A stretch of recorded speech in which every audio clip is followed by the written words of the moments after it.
માતાજી બધાને રામ રામ ને સવારના ગુડ મોર્નિંગ. તો તમારું સ્વાગત છે કે અમારા નવા બ્લોગમાં. અત્યારે વાગી ગયા છે 9 અને આજ છે રવિવાર, એટલે અમારા કામ્યાબેન ને હેમાંશીબેન બેન છે ઘરે, બે બેનું. અને અત્યારે આપણે ઘરનું કામ કરવી છે, બધી સાફ સફાઈ ને એવું બધું કામ હાલે છે. અને અમારા હેમાંશીબેન મોડા ઉઠ્યા 8:30 અને નાસ્તો કરીને હજી ફ્રી થયા છે. હવે કંઈક કામ કરાવશે આપણને. અને અમારા કામ્યાબેન તો જો શું કરે છે, અત્યારમાં રમકડા લઈને બેસી ગયા છે, રમે છે. હાલો આપણે જોઈ શું રમે છે. મસ્ત મજાનું કામને ડેકોરેશન કર્યું છે. જો કામને કેવું મસ્ત ડેકોરેશન કર્યું છે. ઓલા કુંડા મૂકી દીધા છે, અહીંયા એક કુંડું મૂક્યું, એક અહીંયા આમાં તુલસીમાં છે. અને કામીએ જો કેરીનું ખોખું લઈ લીધું છે ને એમાં સિંહ પૂરી દીધા. ગીરના સિંહ પૂરી દીધા અંદર.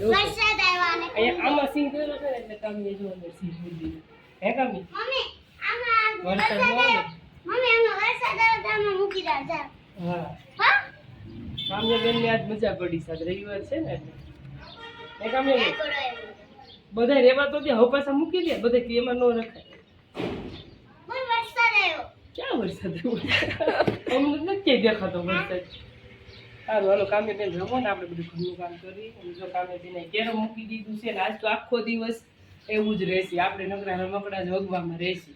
કામ્યાબેન અહીંયા કેરમ મૂકી દીધું ને અહીંયા ગલેરીમાં તો આખું કોચરો ઠલવીને રાખી દીધું.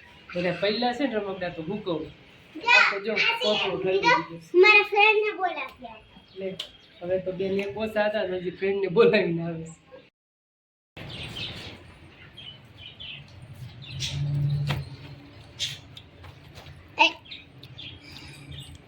ઉભી રહે. અબજ ટકા ટકા મમ્મી લે આવા દેખાય. આ બાજુ કામ્યાબેન મોઢું હરખું રહે કે ટક્યા બજો.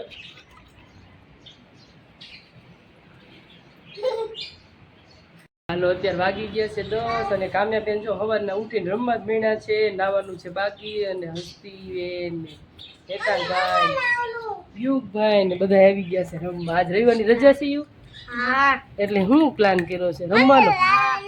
લેસન કર્યું કે એમને બાકી બધું લુખા લ્યો તારે કામ્યા હમણાં કરું તો કરો. હાલો પછી નકરું રમવાનું ન લેસન કરવાનું. દત્તા દે તારે હસ્તી લેસન કરવાનું ક્યાં ભણવા જશે?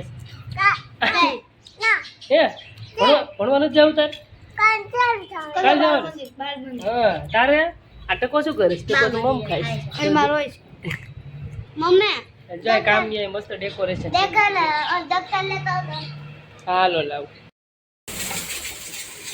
અત્યારે જો આપણે બનાવી હતી બાજરાના રોટલા. અને આમાં જો રસોડામાં કેટલી ગરમી થાય છે. જો આટલો બધો પરસેવો ઓળે. આપણે બાજરાના રોટલા બનાવી હતી, કંકો ચાલુ છે જો તો એકલો પરસેવો ઓળે. આખા પરસેવામાં રેપ જતી ગયા. તમને એમ થાય છે મોઢું ધોઈશ તો પરસેવો ઓળ્યો છે. જો આ રોટલા બનાવી નાખ્યા છે 2 અને હજી 2 બનાવવાના છે. અને આપણે જો શાકમાં મેથીનું શાક બને છે મસ્ત મજાનું. અને પરસેવો તો વળ્યો છે. હવે એક રોટલો બની જાય તો ખાસ ધોવા જવાનું થઈ ગયું.